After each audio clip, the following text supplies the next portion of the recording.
taught to do that from Jack Chancellor. That's why their fight scenes are so exciting. Yes, they spend 3 months shooting fight scenes. Yes, they're amazing. But they spend a lot of time. When they go back and look at those, they spend a lot of time adding little character details into their fight scene.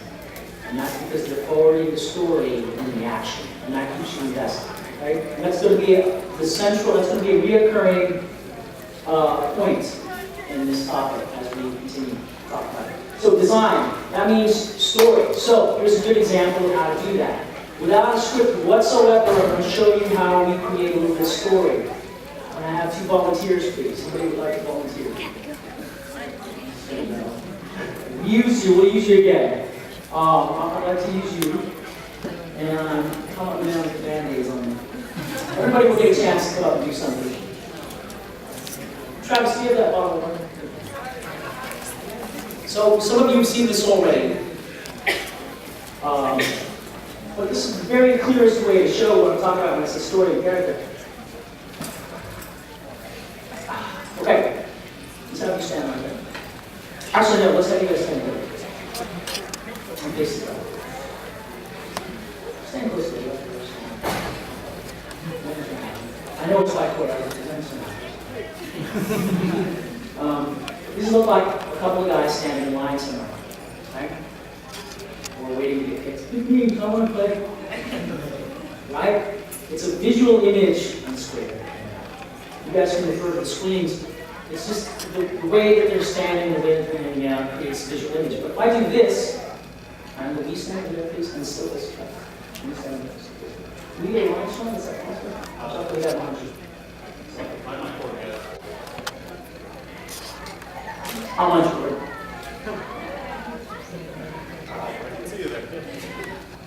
You get a wide shot of them? Look, there you go. I did it! Wow. Just a camera. They just look like 2 guys facing the crowd. They just they look like they could be security guards, right? At a main event, I have on the rock star. Yeah! There's a bunch of security guards. Okay, but if I turn them and I face them towards each other, now it looks like we built a little bit more tension. These guys are squaring off. Right? They're facing each other for some reason. Why? Don't know. Okay? And if I do something like this, you have to know within the 2 hours the props are using. So instead of a hacking motion, I'm going to put this in between them. Now there's an object that looks like they may be having their eye on. And if I say, hey, man, then you're like to see the hands of the body. Just with my movement, I create a style of fighting. Hot day, all part of desire, all nice cold beer. I need that beer. That's the inner monologue I was doing for myself as an actor, but if it was a bottle of water, I'd be imagining there's a beer. Anyway, you see what changes here. You see that there's a standoff going on, there's an object that these 2 guys want, and there's going to be some kind of interesting confrontation. You know, so sometimes what would happen is that's building story into your action sequence and developing characters. Now these guys have some character going on. Okay? Without even having choreographed one kick. Another thing you can do all kinds of stuff like you can have, now we can bring the camera in for some and this is also really important. Your camera is going to be somebody like that is really something not necessarily the camera hides stuff, makes stuff look good, accentuates stuff. Just an eye right here. Down on the locker. So if you see this character and you just wonder, I have to see what I have to do as a partner. Just look at it like this. Give me a little acting now.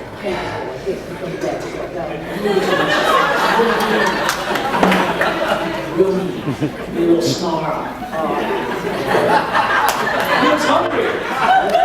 Maybe he's not thirsty. Maybe he's hungry. Maybe this is a sandwich. It's good. Okay?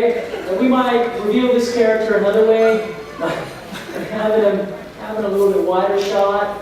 Okay? We haven't even seen the wide shot yet. We might start off just with this, to reveal character. You can smile, that's all right. Smile. A little less toothy, maybe just a mouth, just a smile. And maybe you're like, why is this guy so confident? This guy's got band-aids all over. What's going on? He seems so confident. That's interesting stuff. Okay, that makes an audience member want to see what's going to happen next. And when you're doing fight choreography, you got to make sure it's the same thing as telling a story. And you got to make sure your audience wants to see what's going to happen next. If you're not doing that, if you yourself don't feel like you want to see what's going to happen next, there you go. And then you can take a camera and really low and bottom. And his face, or his face, doesn't matter. Now, this might be the next shot you see is this water bottle and that guy going, and you go, is that what they're after? And then we could go back to that wide shot, you don't have to do it, but then we could go back to that wide shot and say, oh my gosh, there's a lot of space between them and that bottle. How are they going to get it, right? And the style of the movie you know you're about to see will depend on what that action is. You can get that closer. If I have you do a roll,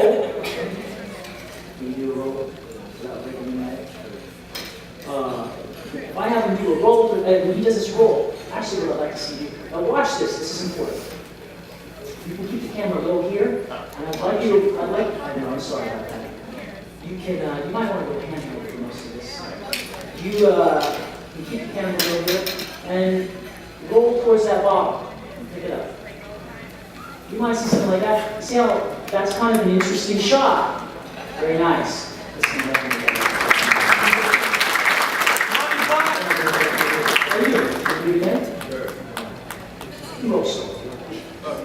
Okay, if you just see it from like an angle like this, and do exactly that. A little less interesting if you just and action. Nice and easy. It's a little funny. It's not as dramatic, okay? So you can make the story interesting to watch just by your camera angle. And something like this is really cool. You roll towards the, ready? You're gonna roll towards the bottom. Don't mind the camera. Ready? And action. Grab that one. That even adds energy to the shot. Okay? So thank you very much. So the way you use your camera, the way you push in, the way you decide to compose your shot, makes the shot interesting, adds energy to it, okay? And that's important for when I'm doing a punch, and the camera's way out there, and I'm doing a piece of fight choreography, and let me just make sure it's hit. Bang, there. Bang, bang, bang. Or if the camera's tighter, come over behind him, over the shoulder. Higher the shoulder, seeing me, his hand. Now, this is a tighter shot, and closer. So you don't have to take a reaction. Just turn it off. Okay, watch, I'm going to punch really slow. I want you guys from the audience, first let's point the camera down so they can't see the angle. This is not giving the angle yet. No, just cover the angle.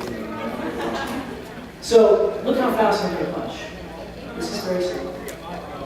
Okay. This is not fast at all. I'm not very close to it at all. Now when you put that angle up, I'm going to go ahead and action. And action. It still looks a little bit more powerful. Okay? Okay? And then if I speed up, it looks really powerful. Because of how I've set my shot up. I've closed up the frame. When you get closer, stuff's going to look faster, bigger, and more powerful. You get further away, you can see more, but it's not going to look as interesting. Even big, giant, awesome moves if you want to look fast, aren't going to look fast if you're too far away. So you've got to be very careful about when you decide what you want to do. Sometimes you do want to see a lot of stuff. Usually what we do when we want to see a lot of fight choreography is we're right. Yeah? We're about here. We call it usually low angle. Okay? We do stuff like this. Don't be fooled by this kind of camera work in fight choreography. Ready? Just throw some punches.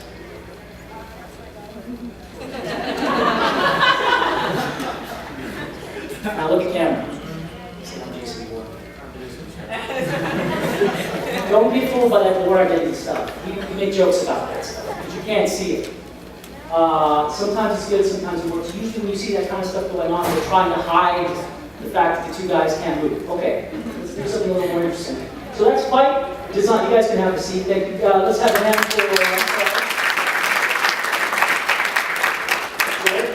Jared and Philip. Have a seat, guys.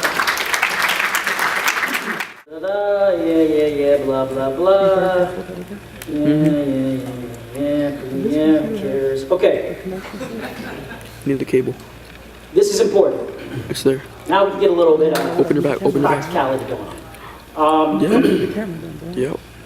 Raise your hand if you'd like to participate. I can't use the camera.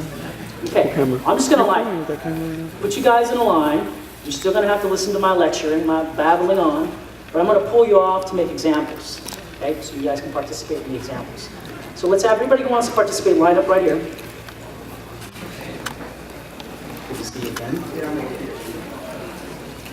Let me get by.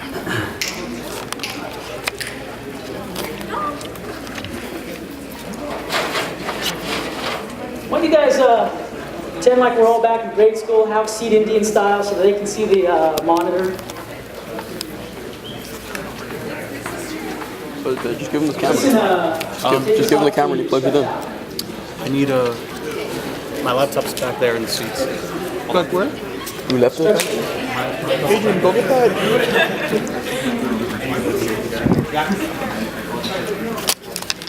Oh, that kind of stretched out. Okay. Excuse me? Okay, never You mind. have a lens cap on the seat, actually. That was close to on. Okay. First thing that's really important about your fight choreography is we talked about developing character and style and stuff. And you might want to do stuff when you develop character. And this is the perfect venue for this because some of you have your costumes on. You might want to think about your costume. This guy, you're in costume, right? No? Come here. You're okay. He could be in costume. And so we look at his stuff and we think about in fight choreography what might happen. Just gonna smack him in the face. Believe it or not, sometimes moving around, I've been whacked in the eye. I've had a necklace like this on and I'm moving and it's like bing, bing, bing. I'm going, oh man, they just need to give me a rubber one of these. Jesus. Sometimes it'll happen, so you think about that. When you're creating your choreography, you think about if it's going to rip off. If it is, that's okay. Are you going to get 7 more of them? If you're doing a movie, you better have them. If you're just doing a video when you're trying to learn, it doesn't matter. And then it's better just not to have that wardrobe anyway. A wardrobe that's more agreeable. Gloves are okay. There's nothing on here that's going to cut or mark us up. If there is, and it's a part of the character, what we do is we either replace it with something plastic or rubber, or sometimes, it's morphin' time!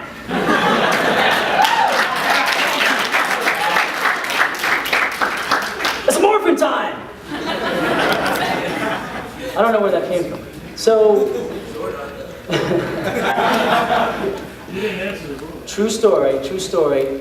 Sometimes they'll get a group of us together because they know we're really good at what we do. And they'll give you an aluminum sword. And they'll give you choreography to go at. That's dangerous. It's not good. Usually you want to replace that with a wooden sword that's painted silver, because when it's moving fast, you can't see it. Or a rubber sword. And sometimes when the guys that are really good, they'll put us in there with the aluminum swords. And I know I'm working with somebody that I trust, and we'll work it out very slow.